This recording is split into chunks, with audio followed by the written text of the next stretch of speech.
is it okay for an athlete to take a complete physical break? If not, why?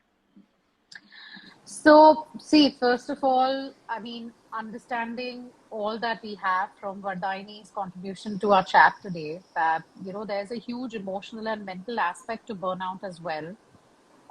Physical is probably just the expression of what happens internally, right? So there's this huge correlation, which more and more data through research is helping us understand that stress directly impacts muscle tension in our body. So, that is why sometimes, in our sector of work as physiotherapists, we also see a whole lot of patients coming to us, I am doing this assignment, I'm stressed out, and my neck is hurting, and it's making matters worse for me. And then when we examine them, there's clinically nothing, like what Daini said earlier, like, clinically there's nothing wrong. But that also doesn't mean that that pain doesn't exist. It's purely in the head. What that means is all that mental tension of that assignment and the emotional tension of the assignment is doing to them, their body is expressing it in different ways. For someone, it could be that they tense their shoulders. For someone, they clench their fists. For someone, they may feel this random weird tightness in a calf or in their toes, which they otherwise don't experience. For someone, it's, a tightness in their abdominal area. Like they feel like something's wrong with their gut, their back hurts, jaw clenching, grinding their teeth in their sleep subconsciously. So, all of these are the various physical expressions of undergoing stress, mental or emotional or combined.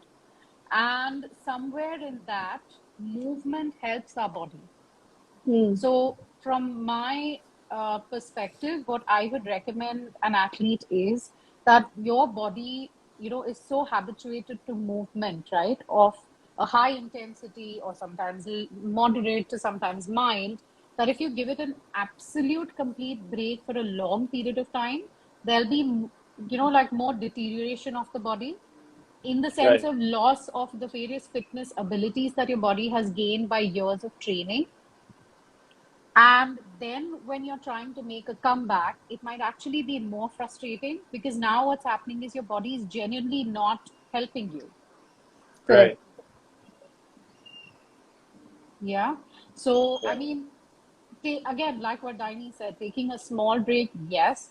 See, to how we look at it, and very simple to explain to you, is that what you take 4 to 6 weeks to build when you say start training of some kind, if you stop training, it takes barely 7 to 8 days for the deterioration of all those gains to happen. So now we are looking at a longer period than that, then definitely you start losing out on all the fitness abilities that you've gained. Which is why I would strongly urge an athlete that, they can find alternatives. If they don't want to obviously do their sport or they don't want to go to the gym to train for that sport, they may choose to do some other, type of fitness training. They could simply do something as simple as dance. I mean, dance is like a getaway, so literally put on music and dance or learn a formal training of dance, or they can just, go for a run. Any form of movement, basically. Any movement, Yes. True.